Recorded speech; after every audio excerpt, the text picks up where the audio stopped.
Frazier adding more numbers, more yards to those. Oh, they don't have him yet.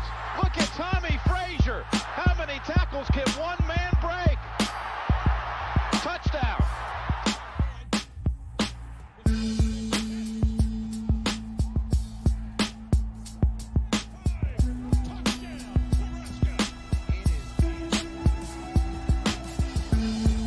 What's going on, everybody, and welcome back into the Play the Fight Song fan perspective, the Nebraska side of things. If you've never been a part of the show or have seen the show, it's a good episode to be here because we're going to recap the loss to the Illinois Fighting Illini from this past Friday, as well as preview the Purdue matchup coming this weekend.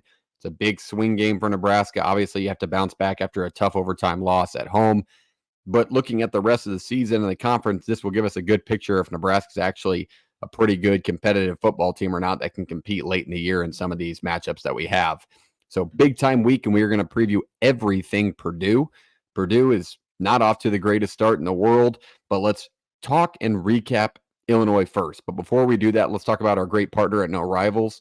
ShopNoRivals.com, premium hats, collegiate hats, dropping day by day. They unfortunately do not have Nebraska available yet, but they have a ton of other collegiate teams. So if you support anybody else, you're a de facto fan of a program, take a look at that website today. And if you see a hat you like, use the code PTFS at checkout for free shipping.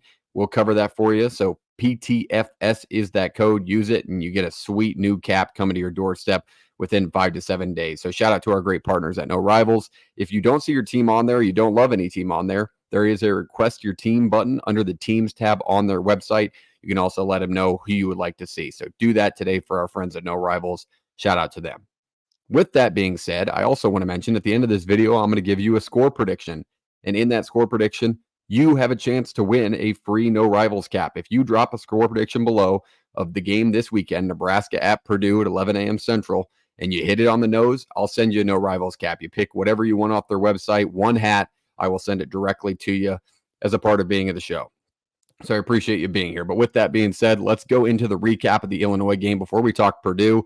Nebraska drops this one 31-24 at home, spoils the 400 sellout, but it wasn't a terrible game overall. I don't want to say Nebraska looked awful in all facets, but defensively, I think there are some question marks lying there, especially in the injury front that need to be addressed. Tommy Hill obviously goes down early. Doesn't really come back in after the second series, but he was getting beat anyway, so I don't know if that was a bad thing on the Nebraska side of thing. And I also thought Sayre Wright, who stepped in for Tommy Hill, did a really good job. He was one of our leading tacklers. He had the strip sack fumble. Pretty good player, so I assume we'll see more of him this week. I can't imagine Tommy coming back from that injury this weekend against Purdue, but he played good overall, and that's a bright spot that we're having some young talent come in and make an impact when needed. Good depth piece there. The other side, John Bullock played really well again. Had a couple of mistakes in the coverage game, but he also made up for one with a strip fumble. Awesome play by him. Huge to get a turnover that early in the game, and that's what led to us taking a 10-7 lead early. Defensively, outside of that, though, we didn't really cover very well. The pass rush was non-existent. Bielema's squad was really well prepared up front and handled business. And then I thought Illinois' defensive backs on our offensive side of things were really good. Not maybe in coverage because Isaiah Nayor had a huge day. Dylan still had 3 scores. Did throw that pick, but that's another 50-50 ball that just came away to the defense. Same thing that his first pick happened. But Nayor is really good, man. He looks like Dylan's go-to guy, which is weird because I really thought that was going to be Jamal Banks. But here we are 4 games in, and Nayor is kind of that leading target in my mind that I see him consistently throwing to. Ja'Cory Barney, who I threw a tweet out there yesterday that a lot of you found, was really good again. He's just a hell of a player. Probably one of the best in our program. I'm going to say probably top 5. I would put him right up there next to Dylan, talent-wise. Like, he is that good of an impact as a true freshman. So I wonder if they're going to limit him now. Maybe, I hope we still see him this weekend. I think he's a good enough player that you throw that red shirt out the window. And I think they will, but it makes me a little nervous with a guy of talent like that. Maybe you're like, let's reserve him a little bit. I don't think so. I think he's too talented to do so. So I'd like to see Barney back out there. But overall, Illinois, not the worst loss in the world. Overtime was obviously atrocious. We all got that feeling when we were going into it. You know, when's the last time we've seen Nebraska win in overtime? 2013. So of course you're going to be like, all right, here we go again, especially after the first play. Illinois runs down to the 3-yard line, busts off like a 22, 23-yard run. all of a sudden they're in the end zone and now we have to answer. And we did a good job answering back all night long until overtime, I thought. I mean, it got to 17-10, got to 17-17. We immediately answer and go up 24-17.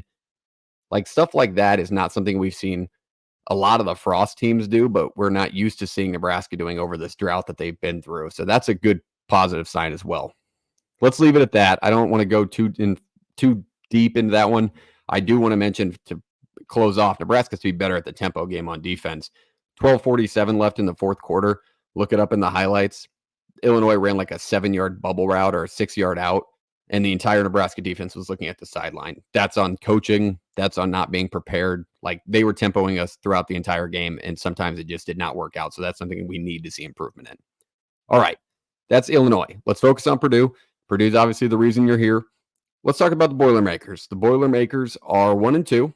They're opening up Big Ten Conference play with Nebraska at home. Obviously, Nebraska's 3-1, so Nebraska is I believe I saw a 9.5-point favorite on the road. Ryan Walters in his second year there. We obviously matched up with this team last year at Lincoln, won that one 31-14. Probably should have been more on that, but we had a Jeff Sims episode part 3 or whatever it was at that point, of just a bad turnover to make the game seem closer than it was. And then Emmett breaks off that long run to extend it back to 31-14 and put the cap on it. But we were really good defensively that game as well. 49-0 win over Indiana State.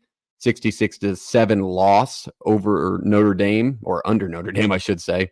38-21 loss at Oregon State last week, and obviously a bye mixed in there as well. This team's looking for some answers. That's a way to put it lightly. There are no people from Nebraska on this roster, so that's an interesting point to make. Obviously, we played UNI where I did a homecoming, and there's a ton on there. Illinois even had one, but nothing on Purdue. So no Nebraska kids that play in this program. On the offensive side of the ball, let's start there. Let's go over their offense. Starting off with their quarterback. Everybody knows this name. This is Hudson Card, Texas transfer, played 3 years at Texas. Pretty good, just not what Purdue thought he was going to be. It's his second year there. He's 42 for 66 on the year passing with 6 touchdowns and 3 picks. However, I want to make note of this. In his first game, he was 24 for 25 for 4 scores against a really bad Indiana State team. That's a 96% completion rate with 4 scores. So since that point, granted, it's against way better opponents than Notre Dame and Oregon State. Oregon State's kind of middle of the pack, but literally, well, they're 1 of 2 in their conference. So Oregon State, you take it for what it is. But since then, 2 touchdowns, 3 picks. So kind of skidding over the last couple of games, looking to bounce back. And then his completion percentage in those last 2 games against Notre Dame and Oregon State are in the low 40s, low to mid 40s. So if that first game wasn't there, these numbers would be way down. Hasn't really taken that step like we saw Luke Altmaier take last week with Illinois. He can run, doesn't do it a ton, but he's very good at extending plays, giving himself another look, kind of like Luke Altmaier. I said this yesterday, and I don't mean any offense to the kid, but the way he's playing versus what Altmaier is doing now, he's like a Walmart Luke Altmaier. That's the way I would describe Hudson Card and the way he's playing the football right now.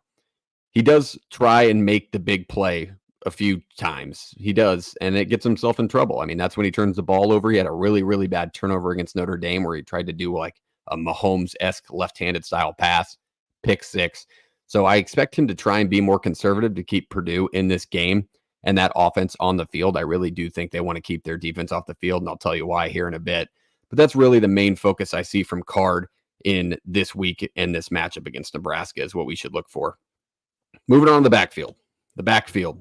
Everybody knows this name on the left. This is Devin Mockabee. Hell of a player. Kind of been off to a slow start. Got it picked up a little bit last week, but his first couple of games around that 60-yard rushing game. And then last week against Oregon State, he bust off, I believe it was 168 yards and had a much better week, got a ton of carries. And this is what Purdue wants to do. I think with the realization of where their defensive schemes are at and where that defensive tackling ability is at, they want to run the football. They want to slow the game down. And actually in a press conference after the Oregon State game, I got a chance to listen to Ryan Walters speak, and he was talking about, we finally got going on the ground. That's the team we want to be. So look for that in their run game. But Maccabee's a really good back. Big, 6 foot, 207. Pretty quick for how thick he is and how tall he is. But he was all Big Ten honorable mention in 2023. We need to be good on the interior defensive line because they're going to run the football. But the interior defensive line was not fantastic last week. I thought Illinois schemed protections really well, and obviously Purdue has access to view that now, so we have to have a better week than we did last week against the Fighting Illini. And everybody can agree with that. Obviously, that's not groundbreaking, but it's something that needs to be blatantly said because it's the truth. On the right side, maybe you know this name, but this is Illinois transfer, Reggie Love. Go figure. Illinois to Purdue, and now we're matching up with him in the next week. He's a senior at 5'11", 215 pounds. He's a viable second option for this Purdue offense. Pretty quick for his size. He gets around 10 carries a game, but he is averaging around 6 yards a carry. So it's a really good option. Good, looks like a good transfer pickup for Purdue, probably one of their brighter transfer pickups, but Maccabee still taking the majority of the carries. On the outside has not been great for them this year. They do not have a standout wide receiver, really. They're all around that 4 to 5 catch range. Not a ton of touchdowns on the board, but when you're getting beat to sleep 66-7, nobody really puts up good stats. If they did have a guy, I want to say on the outside or maybe on the interior, however you want to describe it, it's Max Clare. Their sophomore tight end at 6'4", 240. It's a leading target with 10 receptions and 153 yards. He does have 2 touchdowns on the year. But this goes to speak. They went out and got a lot of transfers. We just told you about Reggie Love. But man, like the Deion Burks departure really killed this team. Deion Burks obviously transfers to a school that's entirely more competitive than Purdue was last year, and it's what they're looking like to be this year. But Deion Burks was a massive loss for this Purdue squad and a massive target loss for Hudson Card. He hasn't really found a go-to guy outside of their tight end, which speaks volumes to their offense. It's a very Iowa-based stat there. All right, moving on. Let's go to their defense. Flip the page. We talked about their offense. They don't have a ton of weapons. They want to run the football. Hudson Card has the ability, hasn't shown it, is skidding as of late, so they're looking to bounce back. That's your conclusion on Purdue's offense. I think Nebraska defensively against that offense needs to force a couple turnovers. I told you about Hudson Card not taking care of the ball, kind of extending to try and make that big play and making his mistakes. So that's what we're looking for. We're really looking for Hudson Card to make those mistakes, especially on the road. We can take advantage of, score a couple of points there, whether it be a touchdown and a field goal, a couple of touchdowns. That's where Nebraska can really separate themselves in this game. And just overall, better tackling. We have not been great at initial contact. I don't know if that's a product of Nebraska trying to strip more and force more turnovers, that we're not making great contact and wrapping up the first time. But I think at this point, maybe less turnovers and more tackling, because we're giving up a lot of yards after contact. But all right, that is the offense for Purdue. Let's move on to the defense. Defense is struggling as of late. Obviously, I told you the score, 38-21, 66-7. With those comes a lot of bad stats. The rushing defense, they gave up 362 yards to Notre Dame on the ground, and then they gave up 341 yards to Oregon State on the ground. Obviously, the Indiana State stats are much better than that because they won 49-0. But these two games, if this isn't a massive, hey, green flag over here, you have 4 quality running backs, Nebraska. Use all 4 and run the ball 65 times and win 34-0 or 31-0. This is your telltale sign. I mean, that is leaps and bounds. We haven't even given up that many yards to a few teams this year. I mean, that's insane. That's a terrible looking stat. Ryan Walter said in his press conference also against Oregon State, he said, week 1, you felt great. Week 2, after the Notre Dame game, you felt like the sky was falling. Week 3, you're still a little nervous, but there's hope. They really felt like even though they lost 38-21, they built up hope. I don't know if 20 less yards rushing at a 350 clip builds hope, but apparently it does in Purdue land with that Colorado-minded Ryan Walters. With that, their defense has one standout player that we need to focus on, and that is this menace to society who gave us hell last year, popped Harburg a few times. Senior linebacker Kyron Jenkins, number 4. Man, he killed us last year. He was laying the wood. He was all over the field. He's still their leading tackler this year with 16 solo tackles and 3.5 sacks. That leads the Big Ten. So this is their best defensive player by leaps and bounds, but they have a few good players on that defense. Another one not pictured, but one that we talked about last year that was an all Big Ten freshman of the year, Dylan Thieneman, really good defensive back, and Antonio Stevens is up there in their team tackles as well. So they have a couple of defensive backs, but with Dylan Thieneman being up there in team tackles and Antonio Stevens also being a DB and being up there in team tackles, that's not the best sign, because if you're getting past their initial line and getting to their linebackers and DBs, obviously runs are being productive, which we've seen in the stat lines. I know we have Dylan Raiola. I get that. We're good in the screen game. But just because you are not maybe running through the tackles does not mean we can't do sweep actions like we've seen, jet touch passes with Bonner, with Barney. Hell, get Jalen Lloyd going on the outside. We saw Trey Palmer expose this defense a few years ago, obviously under different coaching. But still, with the way this run defense looks in Purdue, run the football, man. In any way, shape, or form, get guys going to the outside, let them make plays, because this Purdue defense has struggled with arm tackling all year long. But those are my three main focuses for Purdue's defense player-wise. As a unit, run the football. I can't say it enough, but that's really it. Through the pass game, they got beat deep a few times.